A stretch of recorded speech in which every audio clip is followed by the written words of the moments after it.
everyone. The purpose of this video is going to be just a quick demo of the Daily Huddle report. If you guys are not familiar with the Daily Huddle report, it's just a good report to help track your different KPIs and metrics that you might be looking for on a daily basis. So what this report does is it will break it down between your daily totals, um, week totals, month totals, and so on. To get to the report, what we're going to do is we're going to jump the report module. I do also want to show you where you can set up some of the different uh, stats that will help you with the report. So let me jump straight into that really quick. So one of the areas on the Daily Huddle report is it mentions a goal. So what that goal is if you go into your settings here, and on the left-hand side, if you go to business units, inside of business units, you're going to have to do this for each individual class code or business unit. But inside of here, you just click the little edit pencil to the right of each of the class codes. And let's pick on this one. If you look here in the middle of the screen, there is a place here that says goal. So what this says is, what is my daily goal for class code miscellaneous? So if you don't really have a daily goal for that one, you can leave it blank. But if you do have a daily goal, let's say this was service and that our service goal needed to be X dollars, you would just need to go in there and edit that. You say, what is the daily goal that needs to be met? Or what's the expectation? So if our daily goal was, let's say, $8,000, we'd plug that in and go down here and hit save. Again, so that was just one of the areas on the report that we're going to see. Another area talks about recalls and no charges. So I'll show you where that's done. Is if you're looking at an individual job, on the job just to the right of the action button, there's a little edit pencil. So you click this little edit pencil, and if a job is a no charge, so this might be a situation where you just need to go check on a particular item after an install, or you're doing a follow-up, changing out a quick filter, something like that, you can mark a job as no charge, and it basically tells the system, hey system, this technician is not responsible for making a sale or is not expected to make a sale during this particular job.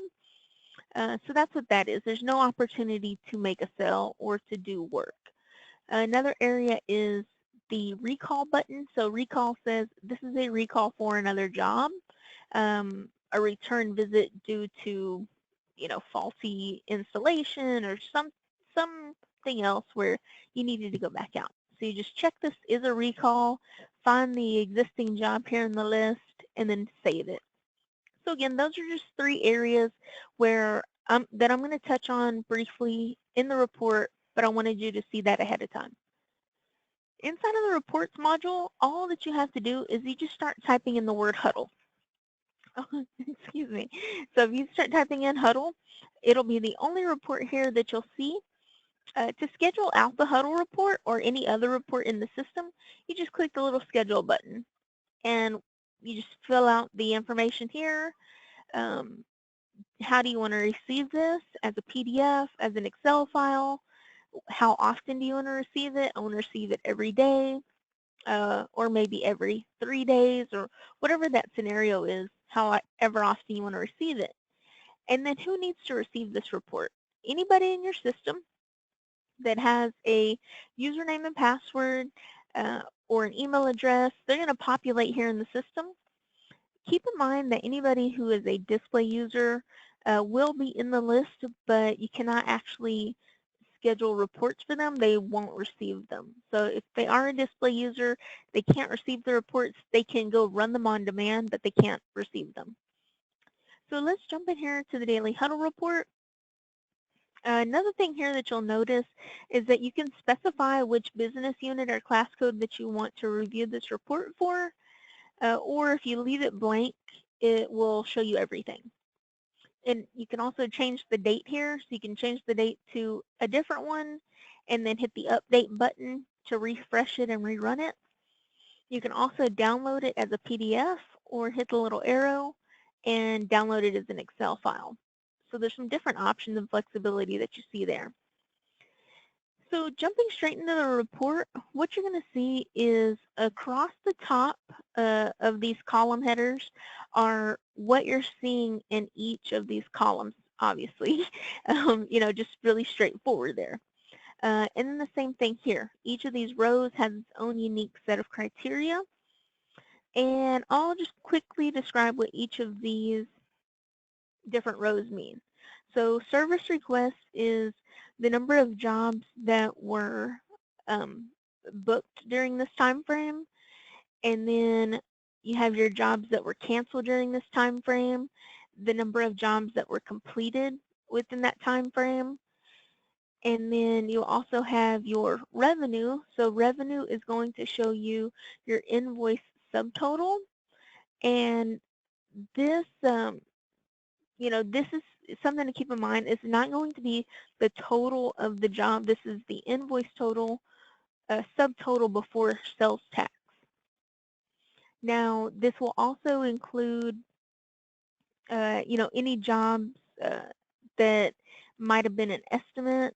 So, keep that in mind that if it's under, let's say, $50 or $80, I forget what our actual threshold is, but if it's under that amount, it will still show here as being revenue that was generated.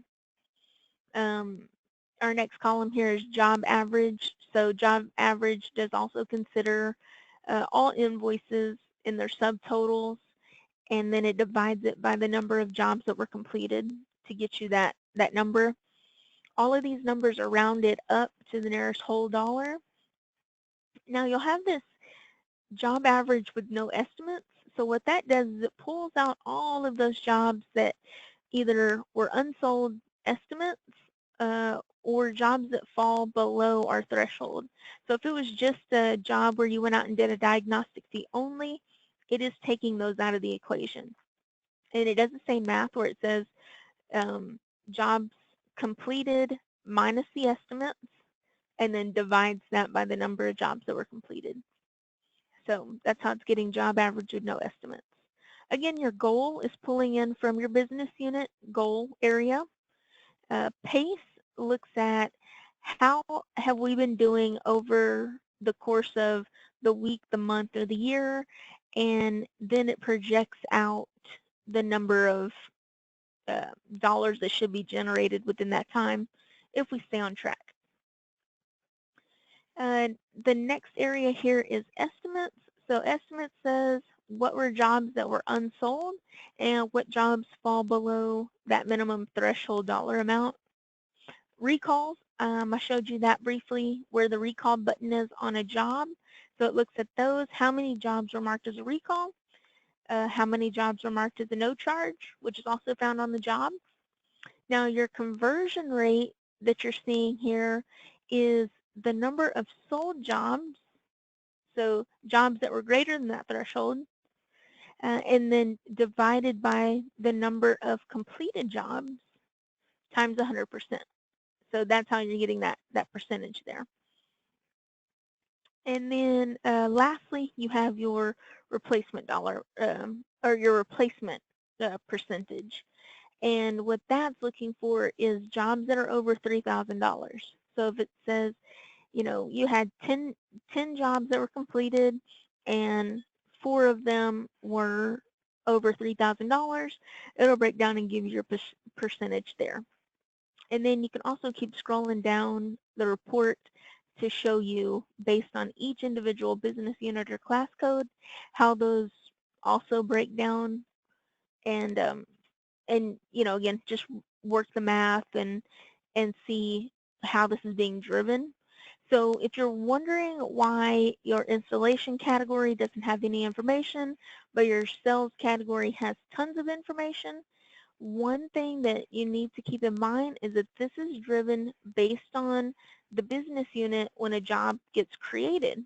So before a job gets completed, be sure that somebody in your office, be it you, your CSR, uh, an office manager, whomever, is reviewing these invoices and looking up here at the business unit to say, was this actually a maintenance call or did this need to be something else? And you can, and I look, if I'm looking at this and I say, oh no, this is actually just a service call, I don't know why it was classified as maintenance, you can go back to the job, hit the little edit pencil here, and then of course just change your business unit so that it's correct. So this is the driving force behind all of our business unit related reports. This is also the driving factor to go to QuickBooks and to submit on the WSA report. So without this information being correct, information is going into the incorrect places and just gives you a bigger headache down the line. So keep that in mind when you're running your reports, as you're putting in your invoices, that what you put into the system is what you're going to get out of it. If you have any questions about the Daily Huddle report or any of the other reports that you see inside of Service Titan, please reach out to your SC for assistance, and if need be, reach out to support as well.